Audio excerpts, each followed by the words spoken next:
Bienvenue dans Christianisme et Islam, les Écritures se dévoilent. Et aujourd'hui, dans cette vidéo, on va mettre un terme à ce débat du Paraclet, à savoir, est-ce que le Paraclet annoncé par Jésus dans l'évangile de Jean est la prophétie de Mohamed annoncée dans l'évangile, comme les musulmans le disent, ou est-ce le Saint-Esprit? Et c'est ce qu'on va définir aujourd'hui une bonne fois pour toutes, car l'écriture est simple et c'est écrit, c'est sous nos yeux, il suffit de lire correctement et d'arrêter de faire des débats qui n'en finissent jamais. Euh, Nos amis musulmans, je comprends qu'ils veulent absolument trouver dans l'évangile, dans la Torah, une prophétie qui annonce Mohamed, car dans le Coran, il y a écrit une sourate qui indique que le prophète est cité dans les écritures précédentes, donc dans la Torah et l'évangile. Et donc, ils vont absolument essayer de trouver un passage dans nos écritures qui annonce le prophète. Car s'ils ne trouvent pas, ça voudrait dire que le Coran s'est trompé. Donc il faut absolument qu'ils trouvent quelque chose et qu'ils s'accrochent à ça. Et donc ils ont trouvé certains passages dans la Torah, mais qui sont facilement réfutables, et dans l'Évangile, qui est celui-ci, le Paraclet, le Consolateur, le Défenseur, qui serait Mohamed. Et nous allons montrer que ce n'est pas du tout le cas, et qu'en fait on parle clairement du Saint-Esprit. Après avoir écouté énormément des débats chrétiens musulmans, j'en ai un peu marre, parce que il y a un moment, c'est sous nos yeux. Si on refuse de voir, c'est qu'il y a une volonté de ne pas vouloir voir, d'être malhonnête. Et ça, par contre, en tant que chrétien, on ne peut pas tolérer, parce que déjà qu'on vient dans nos écritures, pour nous dire, ah non, vous n'avez rien compris à vos écritures, c'est ça qui est écrit. Donc déjà, c'est très négatif de faire ça. Je veux dire, il n'y a pas vraiment de religion qui font ça. Enfin, je veux dire, les chrétiens, on ne va pas dans les livres de la Torah pour dire aux juifs, vous êtes complètement gourés. L'islam fait ça, mais voilà, c'est pas quelque chose de positif. Euh, et donc, on va mettre un point final sur ce sujet. Parce qu'après, vraiment, après avoir écouté plusieurs fois des débats qui durent 2 heures, 3 heures là-dessus, je me dis, mais comment c'est possible? Il y a un verset qui dit clairement que c'est le Saint-Esprit. Comment on peut encore débattre de ça? Et c'est ça qu'on va montrer aujourd'hui. Bien sûr, pour aider nos amis musulmans, pour que même eux, dans leur recherche de vérité, ils puissent avancer et pas rester bloqués sur une phrase ou sur ce paraclet qui serait Mohamed. C'est pour leur bien à eux aussi. Donc, on va montrer le passage de Jean. C'est bien en Jean 14 que le Paraclet est cité. Et il y a un point qui est important ici, que j'aimerais bien en parler, c'est Jésus encourage les siens. Donc, c'est le début, c'est l'introduction, c'est Jean 14, 1, où il est écrit que votre cœur ne se trouble pas. Vous croyez en Dieu, croyez aussi en moi. Donc, c'est Jésus qui parle. Hein. Donc ici, Jésus dit croyez en moi. Mais s'il y a un Dieu unique, évidemment, ce n'est pas vraiment nécessaire que un prophète disait de croire en lui pour avoir les clés du royaume, n'est-ce pas? Mais ici, Jésus le fait. Il dit, croyez en Dieu et en moi. Pourquoi il le fait? Car il a une autorité. Il a la divinité. Il est vraiment le Fils de Dieu. Il est Dieu qui incarne pleinement la divinité. C'est pour ça qu'il le dit. Et d'ailleurs, il y a plein de passages dans l'Évangile où certains se prosternent devant Jésus ou se prosternent, ouais. Mais Jésus ne leur dit pas de ne pas le faire. Il le laisse faire. Et c'est ça qui est intéressant, c'est que Jésus est venu enseigner les choses d'une certaine manière. Alors les musulmans, ils vont dire, cet argument souvent que moi j'ai du mal à comprendre et qui est d'un niveau intellectuel assez bas, c'est de dire, mais si Jésus était Dieu, montrez-nous clairement où Jésus a dit dans l'évangile qu'il est Dieu et qu'on devait l'adorer. Et moi je dis aux musulmans, mais ça ne fonctionne pas comme ça, parce que ce que tu dis là, c'est du même niveau intellectuel par exemple, un athée va venir dire à un croyant, mais si Dieu existait, alors pourquoi il n'apparaît pas pour éradiquer le mal sur Terre? C'est un peu le même niveau intellectuel, ça ne sert pas à grand-chose. En fait, dans l'Évangile, Dieu a un plan. Il s'est révélé aux Juifs. La première partie de la révélation, il y avait une suite à cette révélation qui est la venue du Messie, le Sauveur. C'est l'apogée de la révélation. Jésus, en fait, c'est l'apogée de la révélation de Dieu qui a commencé avec les Juifs. Et là où la révélation se termine en attendant l'apogée, elle s'ouvre au monde. Vu qu'elle a commencé avec les Juifs, elle devait aussi se terminer avec les Juifs, mais en même temps s'ouvrir au monde. Et ici, donc, Jésus assume pleinement sa divinité, mais il nous l'enseigne d'une certaine manière. Et donc, comme je disais, Dieu a choisi d'une certaine manière de l'enseigner. Pourquoi? Parce que si Jésus venait et disait « Je suis Dieu, adorez-moi », allez, c'est fini maintenant toutes vos conneries, hop, vous m'adorez, un point final. À quoi ça servirait? s'il venait dire les choses comme ça. C'est comme par exemple, si, comme les athées disent, si Dieu vient maintenant pour se montrer, à quoi ça servirait? Il n'y aurait plus de foi, parce qu'à partir du moment où il se révèle, clairement, euh, ça devient un fait, donc il n'y a plus de foi. Et Dieu veut qu'on vienne à lui avec un cœur rempli de foi. C'est ça qui est très important et qu'il faut comprendre. Donc il a enseigné petit à petit les choses dans l'Ancien Testament et dans le Nouveau, pour nous guider petit à petit et pour changer notre cœur, pour qu'on vienne vers lui vraiment dans toute la foi et en étant libre de ses choix. Donc en étant en libre arbitre total. Car Dieu ne veut pas s'imposer, il ne veut pas que des gens viennent par peur vers lui ou en s'imposant, mais il veut, en se révélant à sa propre manière, que les gens comprennent et viennent à lui avec une foi qui est totale. C'est ça le but. Et c'est pour ça que Jésus ne dit pas « Adorez-moi, je suis Dieu », mais il l'enseigne de plein de manières différentes. Parce que sinon, ce serait trop facile, trop simple.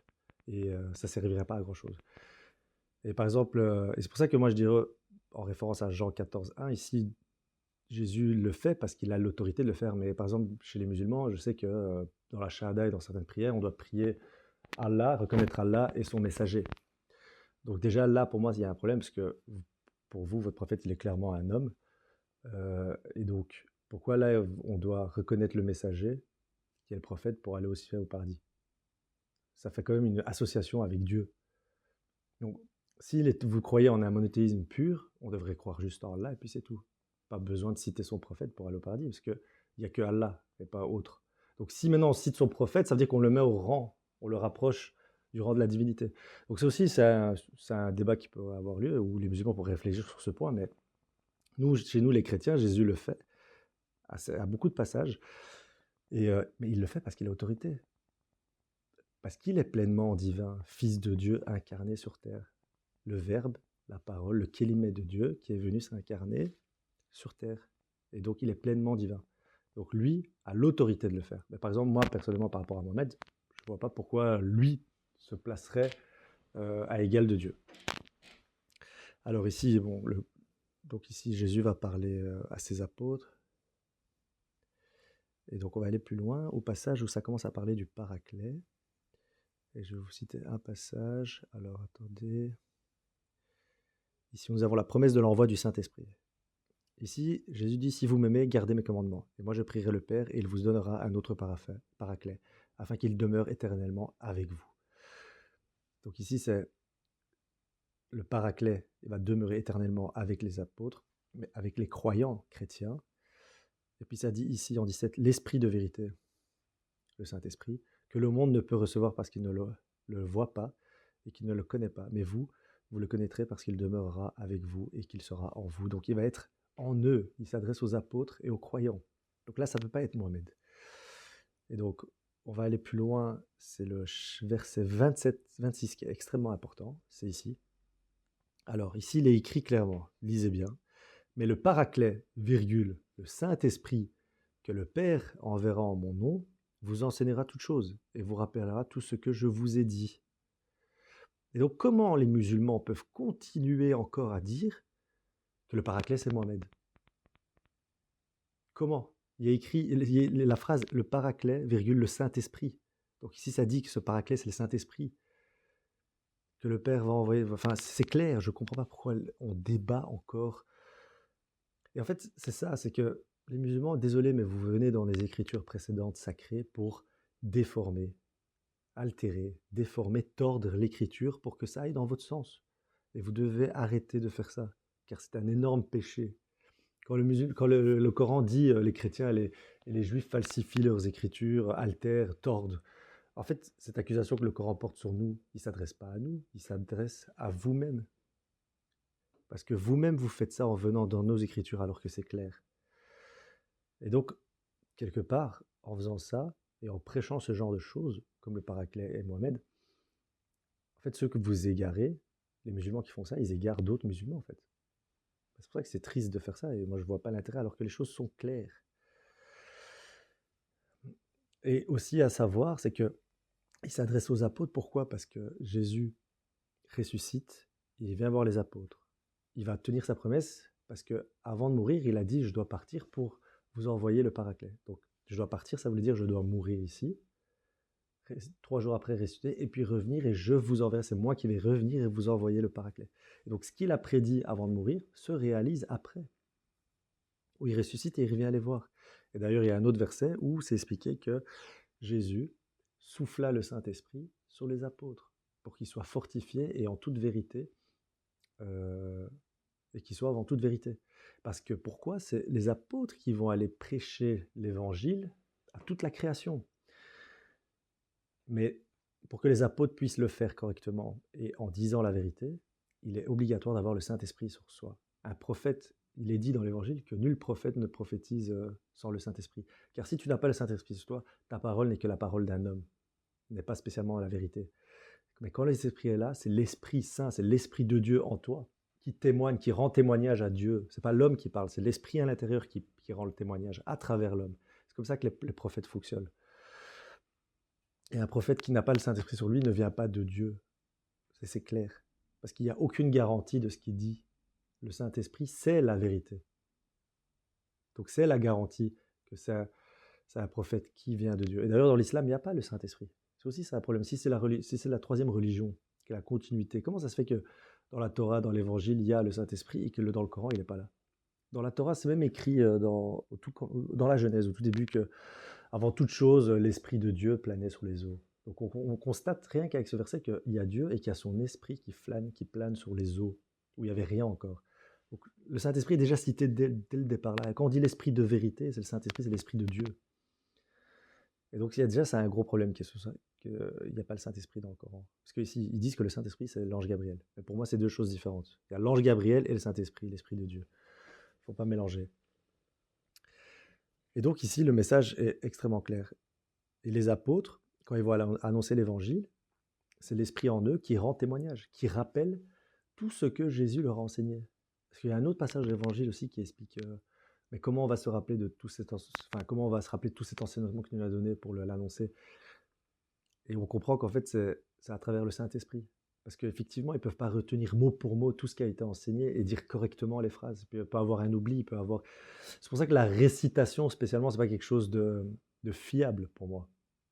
La seule chose qui est fiable, c'est quand un homme est vraiment missionné par le Dieu et lui envoie le Saint-Esprit pour annoncer.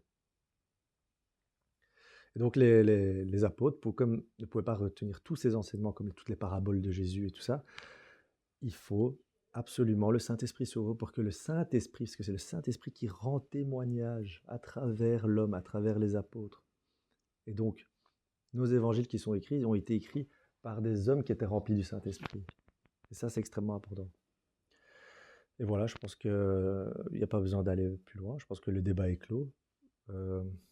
Ici, il y a écrit clairement le Paraclet, le Saint-Esprit. Donc, j'aimerais bien voir ce que les musulmans vont répondre à ça. On va voir si on va essayer de tordre l'écriture ici, mais je ne vois pas comment on pourrait la tordre. Après, on va dire oui, non, mais ça a été traduit de l'hébreu à l'araménien, du grec à l'arménien, du syriaque et du si. Non, ça ne fonctionne pas. Donc, le message est clair. Bonne soirée.